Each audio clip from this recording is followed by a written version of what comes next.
Hello, Leanne and Nathaniel, or Nate for short. I'm Jenna. Good to meet you guys virtually. I'm not sure which one of you guys actually watches me on either TikTok or YouTube. I think it was Leanne. So thank you for reaching out for a reading. Thank you for your patience with me. We did not anticipate getting a dog yesterday. It kind of happened on the fly. So I was up most of the night with the new puppy and wanted to get you guys your reading so that you weren't waiting around all day for me. So I will show you the little guy. This is Magnus Thunder. He is about 7 weeks old currently. So he's our newest little baby. We have an older dog as well. So that was what the delay was yesterday. So my apologies. So I did channel quite a bit of information. I did get only a male energy that came through, so we're going to hopefully say that this is Dad's energy that came through. Sometimes I get physical descriptions, sometimes I get sensations in my body, sometimes it's music that I get, sometimes it's names.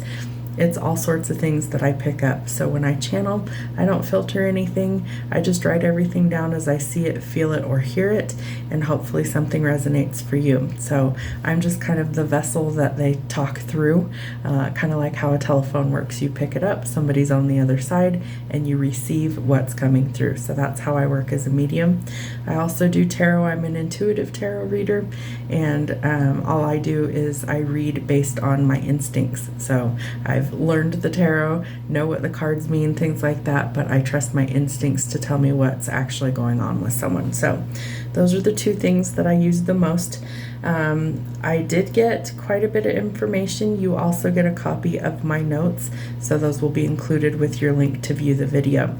You will need the link each time you view it because it will be set to private on my YouTube channel. So if you guys are interested in any of the tarot readings, sometimes they're different on TikTok versus YouTube. So just check out whatever you feel like. I'm also a 2-time published author of 2 different books. The first one is called Stepping Stones to Destiny. That one is my autobiography, kind of how I became a medium, how all these things transpired, and why I do what I do. And then the second book is a romance novel. It is called The Alabaster Enchantress of New Orleans, and they are both in my link tree, so that will be included in the description box of your video if you would like to check any of those things out.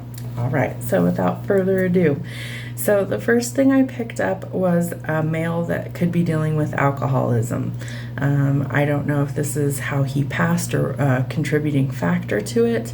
I don't know if it's something that he struggled with and got recovery, but it was very distinct, very clear that I heard the word alcoholism was the first thing, and it is male energy coming through with it. So I don't know if the dad that's in spirit struggled or if it was somebody else male in the family, but I feel like alcoholism was definitely a struggle for someone. Let's see, the male energy that I pick up, he looks like he's about 57 to 62 years old. He does have glasses. He's got a cleft chin, kind of like mine, the little divot here in the middle. Let's see, he looks like he's about 5'11", average build. Hair looks like it's mostly gray through the sides. I can't quite tell if he's bald on top or if it's just really thin or if he's got hair. That's hazy to me, but I can see very clearly the sides look pretty white to me. Let's see. So the first thing he tells me is he says that this sure is something. And I said, what is? And he said that you can talk like this. This is pretty cool. So he was saying it's pretty neat that he can talk through me, that he thought that was kind of a neat thing. He also says that he's sorry that we didn't have more time to get to know each other. So I feel like there was either a major disconnect between dad and son, or there was some sort of maybe absent parent sort of deal. I feel like he wasn't really around for a long time, and so I feel like he kind of conveyed that he felt that he robbed both of you of that time together. So he's kind of coming through apologizing, saying that he wished we would have had more time to really get to know each other, that he's sorry that things didn't, that there wasn't as much time as there should have been, is kind of how he's putting it. All right, let's see, what else did he say? He does take ownership. He does say it was my fault, and he says that he was afraid to mess things up with his son. He says that his son was the best thing that had ever happened to him and that he's so proud of the man that you are. He also shows me a newspaper and he's circling something. And then it looks like it could be an obituary, so I don't know if it's his obituary that somebody maybe printed and got out of the newspaper, or if it's somebody else's, but it looks like it says like in remembrance, whoever the person's name is, and then, you know, their detailed description of how they wanted to, whatever they call that, and remember the person. What else did we have here? So he says that it could be his own obituary. If it's not, it's somebody else that circled one or took one out of a newspaper. He gives me two names. Donna for sure is female, and then the other one sounds like Taylor, Taylor, Ler. I don't know who Donna or Taylor are. I just got the names, nothing else with them. Let's see. The male energy says that he's sorry for how things ended and wants you to know that he is still around you. And then he shows me what looks like a hat. It almost looked red to me, but I see a hat. I don't know if it's a baseball hat, but I can feel somebody putting a hat on their head. So I don't know if Dad had like a significant hat, if Nate has a significant hat, if there's something that's like memorable to do with a hat, but they clearly show me a hat. I just don't see a whole lot besides like a bright red. Definitely a red color, so I'm going to write that down, red hat. So it might be significant to one of you for some reason. The next thing they show me is two numbers, 7 and 1. So it could be like July 1st, it could be January 7th, it could be the 7th of a month, the 1st of a month is significant, the number 71 or the number 17. Somehow those two numbers correlate or they're significant for whatever reason. They next show me a dog that looks like a German Shepherd, just like my puppy, except it's black and brown. And he says that we love dogs, and we love dogs over here too. So I don't know if you guys have a German Shepherd or a dog that would look like a German Shepherd, but it looks black and brown to me. Very cute. It's got like the long muzzle.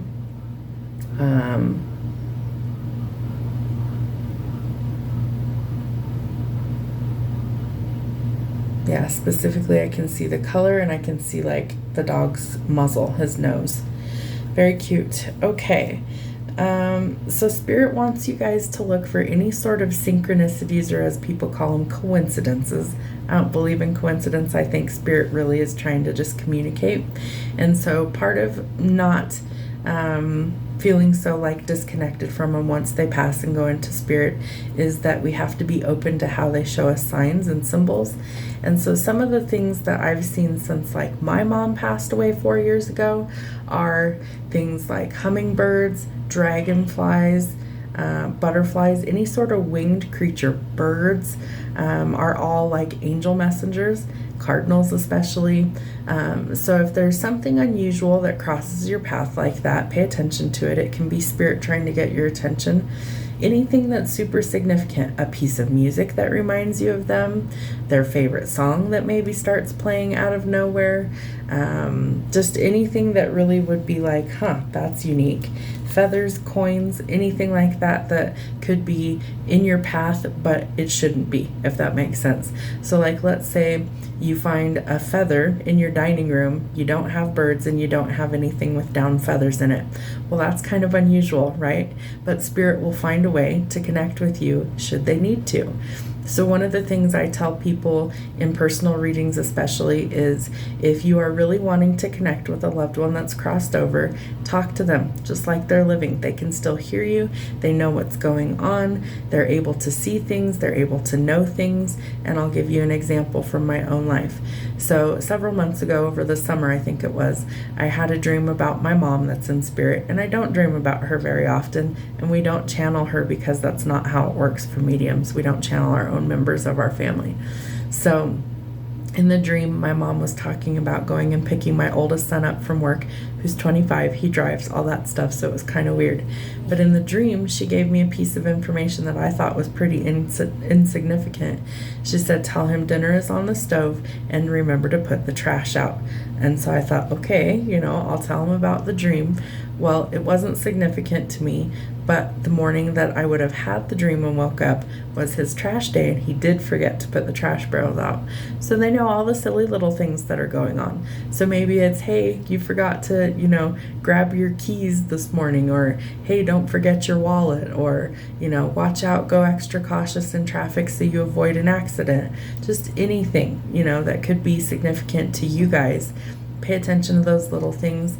Dreams could be significant. I keep a dream journal for that reason. My ancestors will come through in dreams a lot of times. Sometimes I only remember little bits and pieces. So write those things down. You never know if they're trying to tell you something that's coming up. A lot of times they want to celebrate with you when there's positive things coming through. And so I feel like we have to be open to how those things come through. So that could also be something when you're in the beginning stages of grief. If this has been really recent, then give yourself some time to heal and process that loss, because when you're in deep grief, it's very difficult for spirit to kind of connect to you easily. They can come in dreams and things like that easily, but when we're awake, sometimes our conscious mind blocks those things a little bit. So just be open to it, and then once you do receive some sort of confirmation or message, acknowledge that. Simply say thank you, tell them, you know, message received, whatever, and they will send you more. So that's kind of how it works. So the last thing that Spirit showed me for you was the word baby. So I don't know if somebody's expecting, trying to have a child, if somebody's already pregnant, but they show me a boy, and they say that it could look like Dad. I don't know if this is, you know, you two that are expecting or are new parents, and they're talking about Nate. It could look like Nate, or if they're talking in reference to, it could look like Grandpa.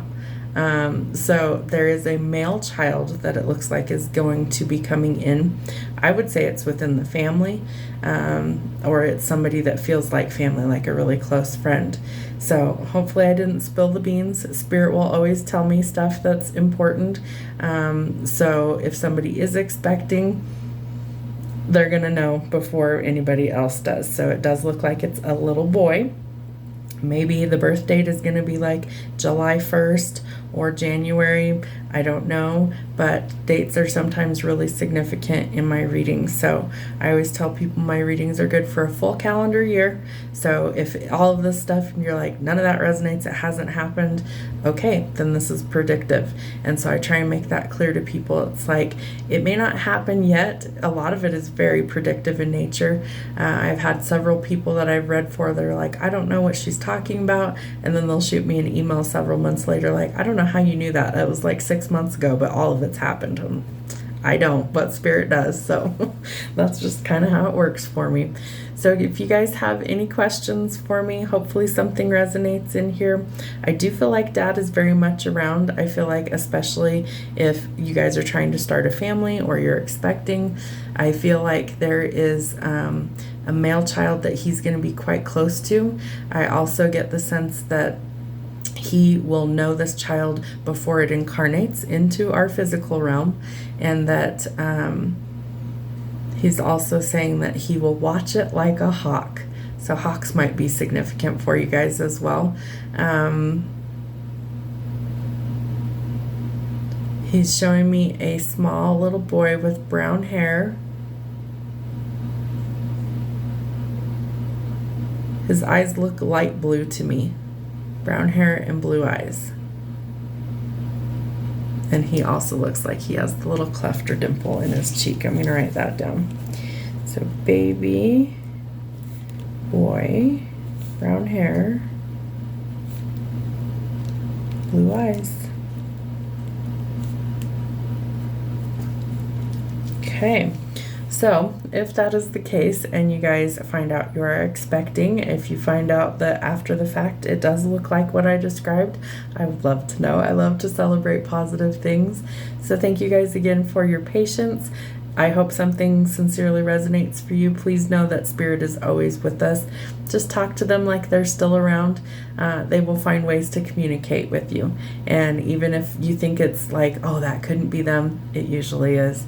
I don't believe in coincidences, so I feel like everything happens for a reason.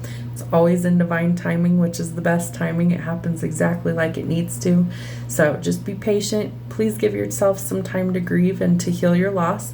And I promise you that on the other side of that grief, there is tremendous healing if you allow it. So have a wonderful day. Thank you so much. We'll talk soon.